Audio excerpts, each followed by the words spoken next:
Semoga Ustadz senantiasa diberikan Allah kesehatan. Amin. Saya dari Medan. Ada juga orang kampung saya di sini. Bagaimana cara bakti seorang anak? Cara membahagiakan orang tua berjarak jauh dengan kita, sedangkan bertemu dekat bersama orang tua mungkin hanya 1 tahun sekali, Idul Fitri saja, karena harus bekerja di PT Antam Tbk Sulawesi Tenggara. Ada sesuatu yang tak bisa kita bayar dengan uang. Tak bisa dibayar dengan uang. Yang bisa merasakan ini orang yang orang tuanya sudah meninggal. Yang masih hidup tak bisa. Lam ya'rif man lam yadhuq. Yang tak pernah merasakannya tak bisa menceritakannya. Karena tak bisa dirasakan. Setelah orang tua itu tak ada, barulah kita rasa dunia ini hampa, tak ada gunanya. Duit itu tak ada gunanya, mobil itu tak ada gunanya, rumah itu tak ada gunanya, apapun tak ada gunanya. Waktu dapat saya gelar doktor dari Sudan, pulang saya ke rumah, tak ada gunanya. Tak bisa lagi diceritakan. Dulu apapun yang dapat diceritakan, mak, aku dapat sorban dari mak, aku dapat peci. Setelah pulang tadi, pulang dari Brunei dapat gelar visiting profesor di Universitas Islam Sultan Syarif Ali. Tak ada gunanya, hampa. Paling-paling ditulis di baleho aja, profesor, doktor. Untuk menunjukkan bahwa kita bukan ustadz kaleng-kaleng. Nanti setelah dia tidak ada, barulah kau cari mana kain yang pernah dia pakai dulu, mana sajadah yang dulu dia pakai waktu sholat, di mana dia dulu sering duduk. Bekas tempat duduknya aja pun bisa menghilangkan rindu. Bekas tempat duduk. Tempat dia duduk dulu, tempat dia duduk makan kacang sambil minum teh. Duduk kau di situ bisa menghilangkan rindu. Quran yang dia baca dulu lengkap dengan rehalnya. Bangun kau tengah malam, kau bentang sajadah, duduk kau di situ, kau buka Quran yang dia baca dulu, hilang rindu. Tapi setelah dia tak ada, makanya mumpung dia masih ada, ciumlah tangannya, peluklah badannya, ciumlah keningnya. Kalau kau ada duit, kirimlah. Tak bisa, karena cari makan jauh Pak Ustaz, mesti terbang dari Sumatera sampai kemari. Apa boleh buat? Memang begitu kondisi ekonomi kita sekarang. Allah tidak marah, tapi kalau kau mampu, kirimlah. Siapa orang yang kira-kira bisa digaji, dibayar untuk memasakkan dia di rumah? Berkirimlah. Karena sampai masanya nanti duit yang banyak itu tidak ada gunanya. Sebanyak apapun kau simpan tak ada rasanya lagi, hampa, tak ada gunanya.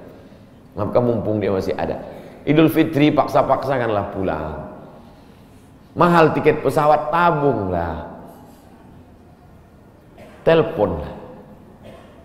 Masih ada dia menyambut teleponmu, berikan HP yang kira-kira lama dia pakai, tinggalkan. Mak, ini chargernya, ini handphonenya, ini baterainya, persiapan kalau rusak pasangkan di sini. Nanti kalau aku telepon, sampai masanya nanti handphonenya berbunyi tapi tak ada yang angkat. Selagi dia masih ada, senangkanlah hatinya. Kirimkanlah kain. Kain itu tidak akan dia pakai, tapi insya Allah menyenangkan hati dia. Ketika hatinya lapang, lapang rezeki. Ketika hatinya senang, senang hidup.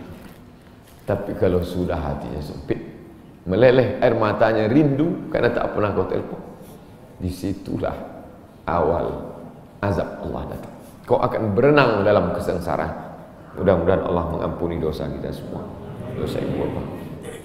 Ala hazihi niyah al-fatihah.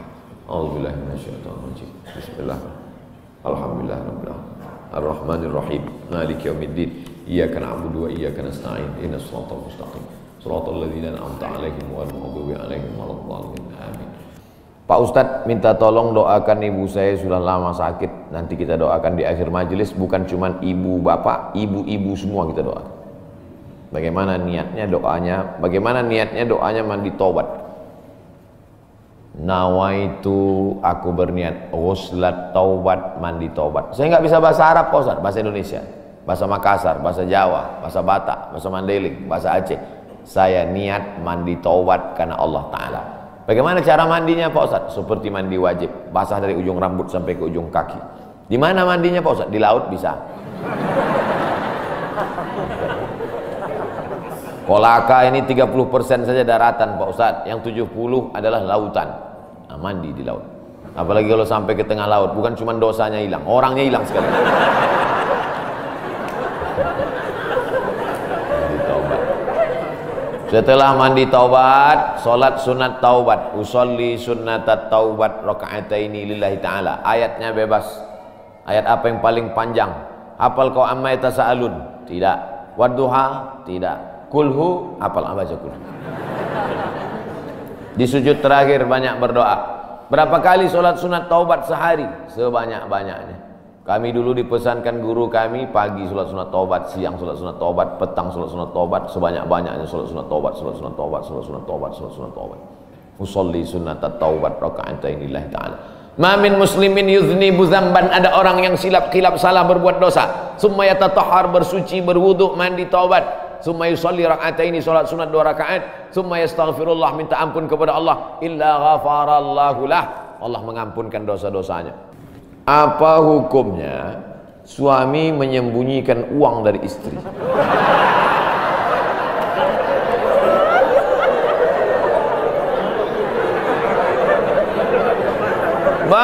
Bang, kata istrinya. Bang, ini duit apa bang? Duit sial. Oh, duit sial, udah kusembunyikan kau dapat juga.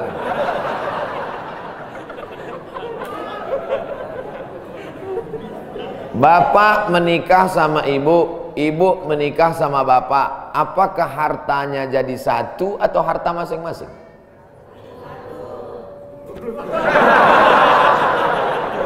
Mereka mau hartanya jadi satu dan bapak ketakutan. Itu yang saya baca. Sekarang kita baca ayatnya. Walakum nisfu ma taraka azwajukum illam yakul lahunna walad. Kalau istrimu meninggal kau dapat 50% hartanya kalau tidak ada anak. Fa in kana lahunna waladun, kalau dia punya anak, falakumur rubu'u, kamu dapat 25%. Sekarang saya tanya, hartanya nyatu atau pisah?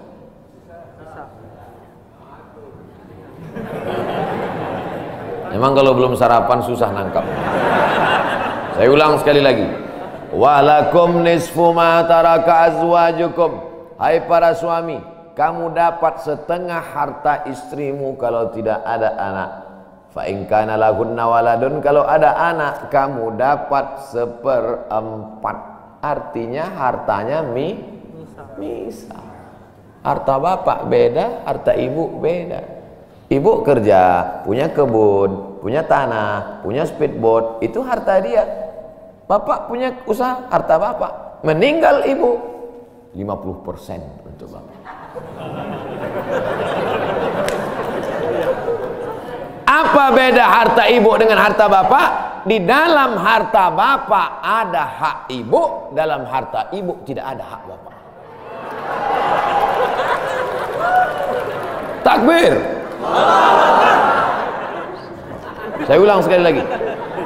Ibu menikah dengan bapak, bapak menikah dengan ibu, ibu bawa harta, bapak bawa harta. Bedanya apa? Dalam harta bapak ada hak ibu, dalam harta ibu tidak ada hak bapak. Kenapa dalam harta bapak ada hak ibu? Karena bapak wajib memberi nafkah. Kewajiban bapak 5. Pertama, kasih makan. Kedua, kasih pakaian. Ketiga, kasih tempat tinggal. Keempat, kasih pendidikan. Kelima, kasih perhatian. Lebih dari yang ini, itu bukan milik mereka lagi. Jelas? Ini ada sekarang suami setelah menikah, pas dilihat surat apa semua, tak ada punya dia. Semua atas nama istrinya. Ini orang kalau meninggal ini tidak kena azab kubur. Karena di dunia sudah terlalu azab dengan istrinya. Dari yang saya sampaikan ini jelas tentang pembagian batasan-batasan harta, jelas? Jelas. Jadi tidak serta-merta setelah menikah, jangan mau anak perempuan kita ditipu laki-laki. Istriku, mana surat mobilmu, mana surat tanahmu, tadi kita sudah akad nikah, semua hartamu, milikku, surgamu di bawah tapak kakiku. Oh, tidak begitu. Makanya laki-laki harus ngerti, perempuan juga harus paham. Kalau tidak, sedang main bola aja ada aturannya, statuta. Kalau tidak akan hancur. Tapi insya Allah jelas itu. Memberi hutang kepada orang, minjam tapi berkali-kali nggak pernah bayar. Apakah kita termasuk orang yang menzolimi dengan tidak mendidik orang tersebut menjadi mandiri? Karena sepertinya tak pernah mandiri dan tidak berniat untuk melunasi. Ayat yang paling panjang dalam Al-Quran, surat Al-Baqarah 282, satu lembar. Bukan tentang puasa, bukan tentang sholat, bukan tentang baca Quran, bukan tentang zikir, tapi ayat yang paling panjang tentang bayar hutang. Sholatnya banyak, puasanya banyak, zikirnya banyak, baca Qurannya khatam, tapi kalau bayar utang tak dibayar, di akhirat kau akan cari dia. Oleh sebab itu ada orang mati syahid. Oh, mati syahid. Orang mati syahid nggak merasakan sakratul maut. Orang mati syahid nggak merasakan azab kubur. Orang mati syahid tidak merasakan hisab. Orang mati syahid langsung masuk surga. Ilat dain, kecuali hutang. Makanya kalau ada orang menagih hutang, itu dia bukan pelit, dia sedang menyelamatkan saudaranya dari makan haram. Makanya datang ke rumah dia. Habis pengajian nih langsung datang. Assalamualaikum, waalaikumsalam. Kau mau menagih ya? Aku bukan mau menagih, tapi menyelamatkanmu, anak cucumu, istrimu, tetanggamu dari makan haram. Ya ayyuhalladzina amanu, hai orang-orang yang beriman, hai orang yang percaya bahwa setelah mati dia akan hidup lagi menghadap Allah. Idza tadayantum bidainin, kalau kau menjalin transaksi hutang piutang, ila ajalim musamma, sampai ke batas waktu tertentu, faktubuh, tulis, saya pinjam kepada kamu 500.000, akan saya bayar pada bulan Mei. Tahunnya jelas. Banyak juga bulan Mei, maybe yes, maybe no. Bulan berapa? Bulan Mei tahun 2020. Oke. Sekarang bulan Maret, April, 1 Mei 2020 datang tagih. Kapan kau bayar? Mohon maaf aku nggak bisa, istriku baru meninggal, anakku pun sakit. Itu jangan kau cerita panjang lebar, tak tahan air mataku mau menetes. Kalau dia dalam kesulitan, fanaziratun ila maisarah, tunggu sampai dia lapang. Maisarah artinya lapang. Tunggu sampai dia lapang. Setelah dia lapang datang lagi bulan Juni. Kapan kau bayar? Aku belum bisa. Nampaknya lebih banyak ongkos minyak aku daripada uang yang kutagih. Yang paling bagus, wa anta saddaqu khairul lakum, kau sedekahkan itu lebih baik. Karena aku pun makin datang makin kumat darah tinggiku, kolesterolku pun makin naik. Jadi untuk yang 500.000 itu ku sedekahkan aja, ambil. Tapi yang menghafal ayat ini yang ngasih pinjaman, bukan yang minjam. Sekarang banyak salah hafal, yang minjam pula yang hafal. Begitu kita tagih, kapan kau bayar? Wa anta saddaqu khairul lakum, kau sedekahkan itu lebih baik. Itu ayat aku. Ayat kau 8282. Banyak sekarang orang salah hafal ayat. Jadi dalam Islam hutang piutang adalah ajaran tolong menolong tertulis dalam Quran. Namanya fikih muamalah. Ada fikih ibadah, sholat, zakat, puasa.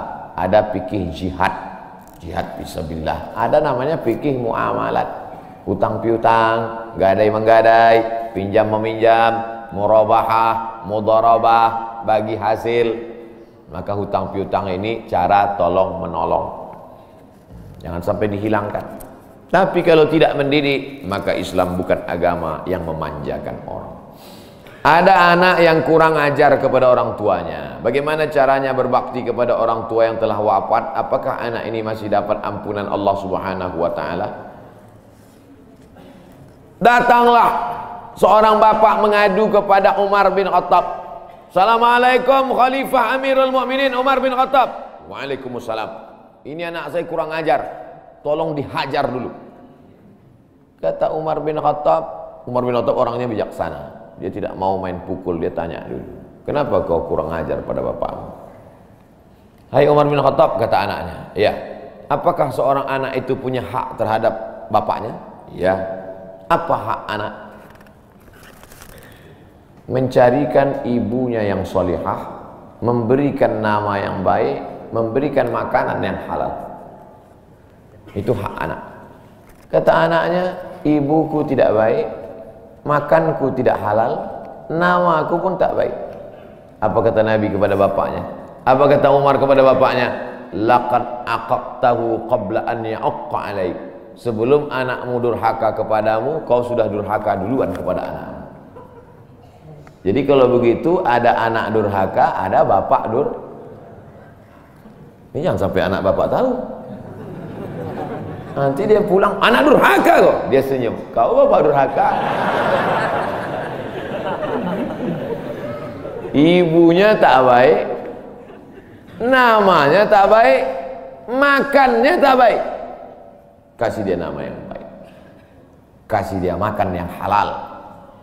Kadang-kadang kenapa otaknya tak lurus? Karena makannya tak halal. Dikasih dia makan riswah, makan sogok, makan haram. Kenapa kau kasih makan haram?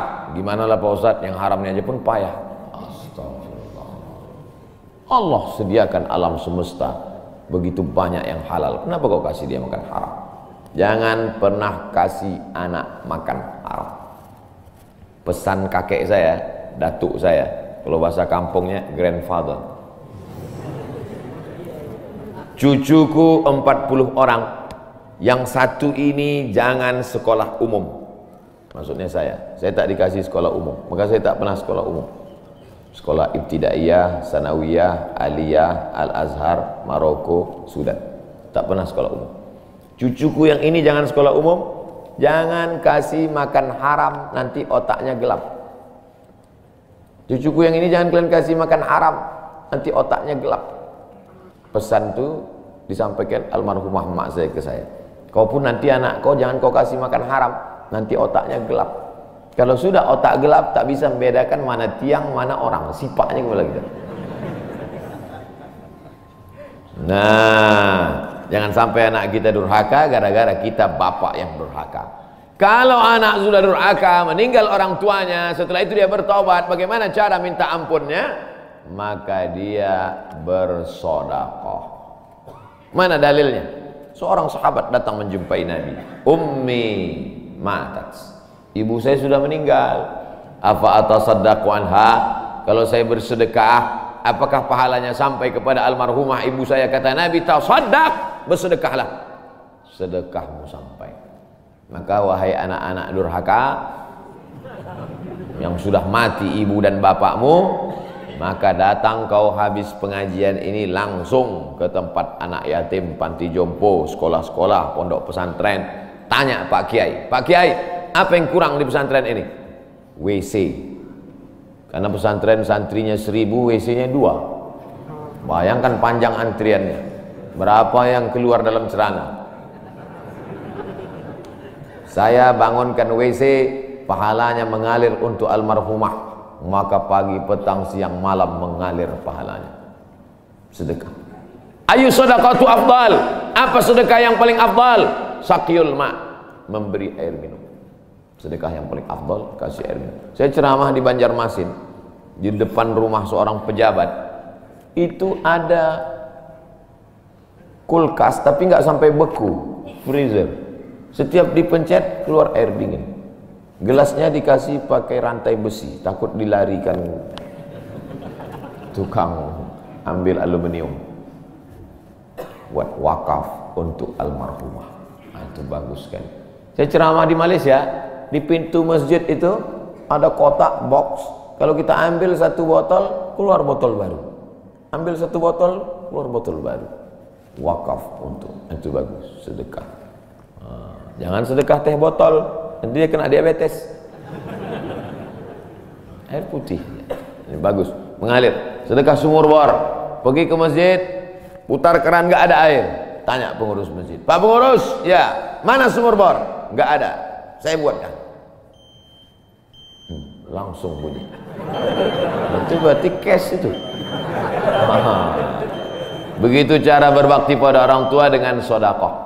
Tapi Pak Ustadz, saya jangankan sodakoh, makan saya pun Senin Kamis Pak Ustadz doa, Allahumma fir lahu warhamhu wa'afihi wa'fu anhu. Bangun tengah malam, Rabbi firli wali walidayya warhamhuma kama rabbayani shaghira. Apa itu bid'ah? Bid'ah membuat sesuatu yang tidak dibuat oleh Nabi Muhammad SAW. Tidak ada dalilnya dari 3 aspek: qauli, fi'li, taqriri. Perbuatan yang tidak ada dalilnya bid'ah. Jangan dikatakan perbuatan yang tidak dibuat Nabi bid'ah. Perbuatan yang tak ada dalilnya bid'ah. Karena kalau dikatakan yang tidak dibuat Nabi bid'ah, Nabi tidak pernah pakai peci. Tunjukkan saya mana hadis Nabi pakai peci. Berarti peci ini bid'ah. Nabi mimbarnya tangganya dari depan. Ini masjid tangganya dari belakang. Berarti mimbar ini bid'ah. Mimbar Nabi tangganya dari depan, 3 lantai, 1, 2, 3. Jadi yang dimaksud dengan bid'ah perbuatan yang tidak ada dalilnya. Misalnya jam 12 siang ada bapak-bapak di panas terik tegak menghadap matahari. Pak, bapak mau ngapain? Aku mengagungkan Allah di bulan Rajab. Bid'ah itu, karena tidak ada dalilnya sama sekali. Tapi selama ada dalilnya, tidak boleh kita katakan orang itu melakukan perbuatan bid'ah. Malam Jumat baca Yasin, kumpul 10 orang baca Yasin. Yasin wal Qur'anil Hakim, innaka laminal mursalin. Bid'ah. Loh, coba lihat dalilnya. Yang dibacanya itu Quran apa Quran? Quran. Baca Quran apa pahala? Yasin itu Quran atau enggak Quran? Quran. Man qara'a Yasin fi lailatin, siapa yang baca Yasin suatu malam, asbaha maghfuran lah, subuhnya sudah diampuni dosanya. Mestinya baca Quran itu semua, tapi karena dia enggak sanggup semua, dia pilih hati Quran. Hati Quran itu Yasin. Sentuhlah dia tepat di hatinya, dia akan jadi milikmu untuk selamanya. Makanya orang sebelum ngapal Quran semua, yang dihafal hatinya dulu. Itu sebelum ngapal Quran, yang dihafal hatinya dulu. Apa hati Quran? Ya Yasin. Tapi jangan hatinya aja seumur hidup, yang lain juga. Nah, jadi jangan salahkan orang baca Yasin. Baca Yasin bid'ah. Loh, Yasin kan Quran. Baca Yasin malam Jumat nggak masalah. Seumur hidup baca Yasin masalah. Karena banyak surat yang lain. Baca juga Al-Fatihah, Al-Baqarah, Al-Nisa, Ali Imran, An-Nisa, Al-Maidah, Al-An'am. Nah, jadi mudah. Perbuatan tidak ada dalilnya bid'ah. Selama ada dalilnya tidak bid'ah. Ustadz, kiat-kiat apa yang kami lakukan sebagai guru kepada anak didik kami sebelum dan sesudah mengajar agar ilmu mudah dimengerti? SDIT Al-Farabi. Aristoteles, Socrates, Thales, Demokritos itu adalah pemikir-pemikir dari Greek, Yunani kuno. Pada masa abad kedua datang seorang khalifah bernama Abu Ja'far Al-Mansur. Semua buku-buku dari Yunani diterjemahkan. Nama lembaganya Dar Al-Hikmah, Dar Rumah Hikmah Ilmu Pengetahuan. Dibuatlah Dar Al-Hikmah, Rumah Ilmu Pengetahuan. Diterjemahkanlah dari bahasa Yunani ke dalam bahasa Arab. Akhirnya orang Islam pun jadi dokter, Avicenna. Karena orang barat payah menyebut Ibnu Sina. Averroes, Ibnu Rus. Tapi ada seorang yang bergelar the second teacher. First teacher Aristoteles, second teacher Al-Farabi. Ternyata Al-Farabi ini bukan dari Arab, tapi dari Pomalaa. SDIT Al-Farabi. Ini supaya wali murid tahu. Anak ibu di mana? SDIT Al-Farabi. Al-Farabi itu artinya apa? Ya SDIT. Al-Farabi itu di barat dia diberi gelar the second teacher. Guru pertama Aristoteles, guru kedua adalah Al-Farabi, saking cerdasnya. Artinya apa? Dia tidak hanya diakui dalam Islam, tapi juga di luar Islam. Kenapa dikasih nama Al-Farabi? Karena ingin anak-anak kita dalam kepalanya tidak hanya fisika, biologi, kimia, matematika, bahasa Inggris, tapi juga dalam kepalanya ada Quran, hadis, fikih, akidah, akhlak, dan bahasa Arab. Sehingga nanti dia akan menjadi ekonom, tapi ekonom yang beriman. Dia akan menjadi filosof yang bertakwa. Inilah cita-cita alumni Al-Farabi insyaallah. Amin ya rabbal alamin. Nah, yang pertama kali menjadi guru itu adalah ikhlas. Karena kalau gurunya ikhlas, cakapnya masuk ke hati. Kalau dari mulut ke mulut juga masuknya. Tapi kalau dari hati ke hati juga masuknya. Kira-kira yang dari saya sampaikan tadi, saya mulai tadi jam 5.15, sekarang jam 6.05, dan 50 menit saya bicara. Masuk tak ke hati Bapak Ibu? Kalau tak masuk ke hati Bapak Ibu, berarti yang ceramah itu enggak dari hati. Dari mulut ke mulut juga masuk. Jangan sampai ke mulut pun tak masuk. Nauzubillah. Yang pertama kali tulus ikhlas. Karena perbuatan yang paling tinggi amalnya adalah menjadi guru. Makanya saya lebih memilih menjadi guru. Saya sampai sekarang menjadi guru. Cuman saya tidak punya kelas. Dulu sempat jadi dosen, habis itu keluar. Kelas saya sekarang masjid, lapangan sepak bola, sama stadion, sama gedung olahraga, sport center Antam. Saya mengajar tidak lagi terbatas oleh dinding kelas. Semua tempat menjadi tempat mengajar. Guru yang pertama harus ikhlas. Yang kedua, tingkah laku perbuatannya. Guru digugu dan ditiru. Guru itu dari mulai cara minumnya aja diikut orang. Guru minumnya tangan kiri. Yang minum tangan kiri itu setan. Berarti kalau ada guru minum pakai tangan kiri, berarti guru setan. Hati-hati jadi guru. Oleh sebab itu maka guru ini luar biasa. Guru ini luar biasa Bapak Ibu. Perbuatan yang tidak putus setelah mati guru. PNS setelah mati putus. Yang kan mati, pensiun aja putus. Apalagi mati. Tapi guru. Saya dulu punya dosen. Kata dia, saya ini lulus hakim. Tapi kemudian saya tinggalkan hakim, saya pilih jadi guru. Kenapa gitu Pak dosen? Karena kalau saya jadi hakim, 1 tahun ada 10 perkara, 10 senang kepada saya, 10 benci. Yang menang senang, yang kalah benci. Tapi menjadi guru, tidak akan ada murid saya yang benci kepada saya. Betul. Guru SD saya, berapa kali kepala saya diantukkannya ke tiang. Asal pelajaran saya nggak dapat, diantukkan. Begitu reuni, saya cium tangannya. Saya nggak sakit hati, ingat aja dikit. Datang saya belikan hadiah, saya cium tangannya, meleleh air mata saya. Betul. Menjadi guru itu adalah nikmat. Maka saya pilih jadi guru. Guru nggak ada pensiunnya. Saya sampai mati saya tetap menjadi guru. Oleh sebab itu maka guru ini luar biasa. Guru pahlawan tanpa tanda jasa. Oleh sebab itu menjadi guru. Oh, tapi jangan gara-gara ini semua pegawai Antam keluar mau jadi guru. Memang ibu bukan guru, tapi ibu menjadi guru bagi anak-anak ibu. Bapak jadi guru bagi keluarga bapak. Itu kita sudah menjadi guru insya Allah. Emak saya perempuan yang biasa, dia bukan guru, dia bukan PNS, dia bukan kepala sekolah, tapi dia menjadi guru bagi kami anak-anak. Kalau kami pulang bawa main-mainan, dia tanya, mainan ini dapat dari mana? Dari jalan mak, antar ke tempat kau jumpa tadi, karena tak tahu itu punya siapa. Nanti di akhirat ini akan kau pikul menghadap Allah SWT.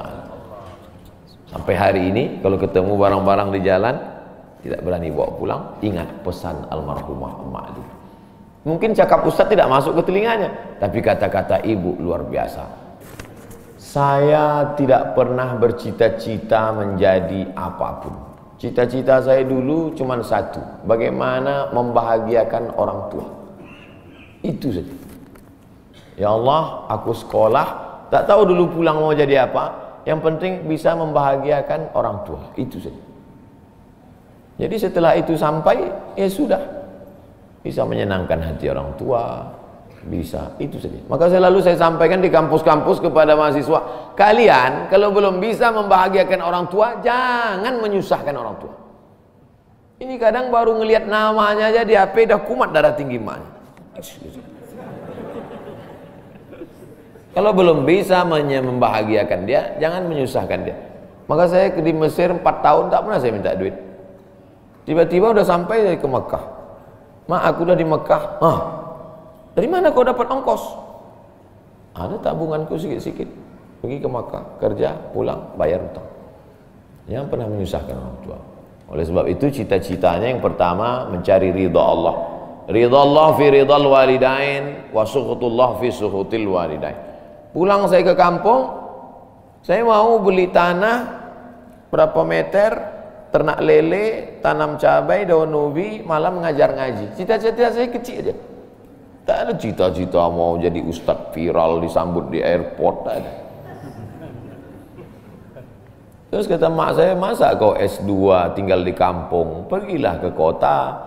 Akhirnya saya menghonor jadi dosen, siang jadi dosen, malam ceramah di masjid, direkam, diupload, khutbah diupload, like and share, akhirnya viral. Diusir beberapa kali, makin viral. Dibully, makin viral. Akhirnya yang membuli saya taubat sekarang. Ini orang makin dibully, makin viral. Udah kita diamin aja lah. Itu semua itu kerja kita atau kerja Allah? Kerja Allah. Kerjakan kerja kita, urusan Allah biar Allah yang urus. Kita hidup ini sama macam bawa pancing. Kita tugas kita ambil bambu, pasang kail, cari cacing, letakkan. Masalah ikannya datang tak datang itu urusan Allah. Ini kadang banyak orang ngurus urusan Allah yang dia urus. Urusan Allah yang kau urus. Kata Allah, yang mendatangkan ikan ini urusan aku. 10 pancing pasang, itu urusan kita. Tarik pancing satu, cacingnya hilang. Cari pancing satu, kailnya hilang. Cari pancing satu, talinya hilang. Yang ke-10, bambunya hilang. Marahkah kita? Tidak. Karena urusan kita sudah selesai. Serahkan urusan Allah. Pulang ke rumah, rupanya Allah mau kasih kita bukan ikan mentah, tapi ikan masak. Banyak orang terlalu berpikir, hidup ini kau buat saja urusanmu, urusan Allah. Urusanmu berangkat dari rumah, kerja. Masalah hasilnya urusan Allah. Berapa banyak orang bekerja tapi tak dapat apa-apa. Betul? Kalau sudah rezeki tak kemana. Tapi jangan gara-gara ini lalu bapak enggak kerja. Dibangunkan ibu besok pagi, bang, abang enggak kerja masuk kantor. Urusan Allah.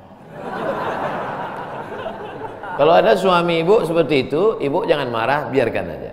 Nanti jam 12 dia bangun, dia lapar, dia tengok, mana makanan? Ibu jawab, urusan Allah. Harus ada usaha dan ikhtiar. Pertama, niat cari ridha Allah. Kedua, senangkan orang tua. Ketiga, berusaha. Setelah itu, tawakal Allah. Hidup jangan susah.